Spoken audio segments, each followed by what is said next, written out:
যে খবর এই মুহূর্তে আপনাদের জানাবো, কলকাতায় এক পুলিশ কর্মীর অস্বাভাবিক মৃত্যু ঘিরে চাঞ্চল্য ছড়িয়েছে।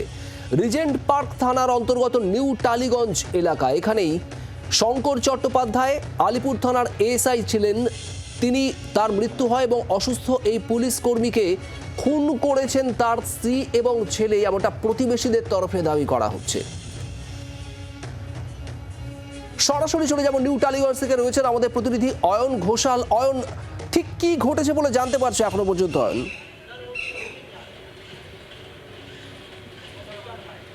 একগুচ্ছ দাবি করা হচ্ছে, যে দাবির নেপথ্যে রয়েছে একটি অস্বাভাবিক মৃত্যুর পেছনে একটা নির্যাতনের ঘটনা। যে নির্যাতনের ঘটনা এখনো পর্যন্ত পুলিশ স্বীকার না করলেও প্রতিবেশীরা, বিশেষ করে ইনি হচ্ছেন সেই প্রতিবেশী যিনি প্রথম 100 নাম্বার ডায়াল করে পুলিশকে খবর দেন, এবং তিনি সন্দেহ করছেন যে এখানে কোনো একটা ফাউল প্লে রয়ে গিয়েছে। আপনার কেন এই সন্দেহটা হচ্ছে? আপনি বলছেন মঙ্গলবার তাকে যখন চেক আপ করিয়ে ফেরত আনা হচ্ছিল, তখন তার পরনের যে পোশাক আর গতকাল যখন তার দেহ বের করে নিয়ে যায়, ওটা কি একই পোশাক? একই পোশাক, উভয় একই পোশাক একদম। মানে তারপর থেকে আমরা ওনাকে আর তার এমনি মারধর করতো, ভদ্রলোক কান্নাকাটি করতেন, সেই সব কিছু চেঁচামেচি কিছুই শোনা হয়। ওনাকে শেষ দেখেছিলেন মঙ্গল? হ্যাঁ, রাত 1:30টায়। ওনার কণ্ঠস্বর, যে মারধর করতেন, চেঁচামেচি, গোঙানি আওয়াজ, সেটা লাস্ট কবে শুনেছেন? সেটা ওই রাত 1:30টার সময় এইখানে একদম আপনি যেখানে দাঁড়িয়ে, ওই মঙ্গলবার। হ্যাঁ, এইখানে মারধর করা হয়েছে। মারধর করা হয়েছে এইখানে। আমরা সব জেগে গেছি এবং সেই মারধরটা কি প্রকাশ্যে করা হয়েছে? প্রকাশ্যে করা কে হয়েছে। মারলো ওনাকে? স্ত্রী এবং পুত্র। ইভেন তারপরে যখন যেতে চাইছিল না, উনি বাড়িতে যেতে, মাঝে মাঝেই বাড়ি থেকে ওই দিনকে কোথাও একটা নিয়ে যাওয়া হয়েছিল, বাড়িতে ঢুকতে চাইছিলেন না উনি। উনি বলতেন যে বাড়িতে ঢুকলেই মারবে, আমাকে অত্যাচার করবে, আমি এই বাড়িতে যাব না। তো ওনাকে তখন মারতে মারতে ওখানে ছেঁচড়ে নিয়ে যাওয়া। আপনার কখন, যখন বডি বেরিয়ে যাচ্ছে, আপনার কেন মনে হলো যে বিষয়টা 100 নাম্বারে ডায়াল করে পুলিশের দৃষ্টি আকর্ষণের প্রয়োজন? কারণ আমাদের হাতে কোনো ক্ষমতা নেই, পুলিশের সাহায্য না পেলে আমরা বডিটা যদি চলে যায় এবং পুড়িয়ে ফেলা হয়, তখন আর কিছু করা যাবে না, কোনো এভিডেন্স। আমরা চাইছিলাম একটা পোস্টমর্টেম হোক, সেই জন্য। এবং দেখছিলাম চারপাশে যে পুলিশের ওয়েলফেয়ার থেকে যারা এসছে, তারা বলছে যে না, আমাদের হাতে কাগজ এসে গেছে, আমরা নিয়ে যাচ্ছি। এখন কী কাগজ, আমরা তখন আমরা বেরিয়ে এসে বুঝতে পারছি। এবারে আপনি আমাকে বলুন, আপনিও প্রতিবেশী, সেটা হচ্ছে এই জায়গাতে শেষবার ওনাকে কবে মারধর করা হচ্ছিল বলে আপনারা? মঙ্গলবার। তার আগে একাধিকবার মারধর করা হয়েছে? তার আগেও একাধিকবার আর কি মারধর করা হয়েছে। আপনারা কি করে বুঝতেন?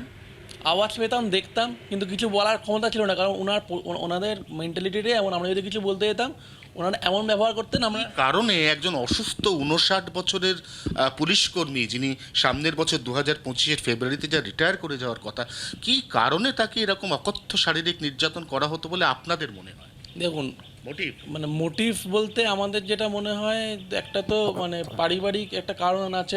যেহেতু উনি চাকরি করছেন, ওনার চাকরিটা আর কি, যেহেতু লাস্ট বছর, এবার ছেলে পেতে পারে কি পেতে পারে না সেটা আমি জানি না, এটা আমার ধারণা। এই একটা ব্যাপার। আর সেকেন্ড ব্যাপার হচ্ছে মেনলি হচ্ছে প্রমোটিং চক্র। অত্যন্ত গুরুত্বপূর্ণ ডেভেলপমেন্ট এই মুহূর্তে নিউ টালিগঞ্জে ওই মৃত পুলিশ কর্মীর বাড়িতে প্রতিবেশীরা জানাচ্ছেন, এবং এইটা হচ্ছে সেই জায়গা। আরেকবার দেখাতে চাইবো, এখান থেকে ঢিলছোড়া দূরত্বে বাড়ি, সামনের বাড়ি সেখান থেকে বাঁক খেয়েছে। এইখানে এই জায়গাতে একজন 59 বছরের পুলিশ কর্মী, যিনি এখনো চাকরি করছেন, কর্তব্যরত পুলিশ কর্মী, তার পরিবার তাকে এখানেই নিগ্রহ করত। এখান থেকেই বারবার মারতে মারতে তাকে এই গলির মধ্যে দিয়ে ওই যে সামনের গোলাপি রঙের বাউন্ডারি ওয়াল, পাঁচিল রয়েছে, সেই বাড়িতে নিয়ে যাওয়া হতো। একাধিকবার এই দৃশ্য প্রতিবেশীদের চোখে পড়েছে। এবং পুলিশের তরফে কি এই অস্বাভাবিক মৃত্যুর মামলা রুজু করা হয়েছে বা পুলিশের তদন্ত কি হচ্ছে? দেখো, ইতিমধ্যেই পুলিশের তরফ থেকে ইউডি আনন্যাচারাল ডেথ সেই মামলা রুজু হয়েছে। কাটাপুকুর মর্গে মৃতদেহের ময়নাতদন্ত হচ্ছে বলে পুলিশ সূত্রে খবর, এবং ময়নাতদন্তের পরে মৃত্যুর প্রকৃত কারণ, কি ধরনের ইনজুরি, এই ইনজুরিগুলোর মধ্যে বা নেপথ্যে কোনো ফাউল প্লে রয়েছে কিনা, এই গোটা বিষয়টি কিন্তু তদন্ত সাপেক্ষ বিষয়। শুভদীপ, নজর রাখো পুলিশের তদন্তের দিকে। অয়ন, চাঞ্চল্যকর অভিযোগ করছেন প্রতিবেশীরা, এই এএসআই তাকে বাড়িতে ব্যাপক নির্যাতন করা হতো এবং এই নির্যাতনের কারণেই তার মৃত্যু হয়েছে, বা কার্যত স্ত্রী ছেলে খুন করেছেন এমনটা অভিযোগ করছেন প্রতিবেশীরা। পুলিশ ইতিমধ্যে মৃতদেহ ময়নাতদন্তে পাঠিয়েছে। বাংলার আওয়াজ, বাঙালির আবেগ, জি 24 ঘন্টা।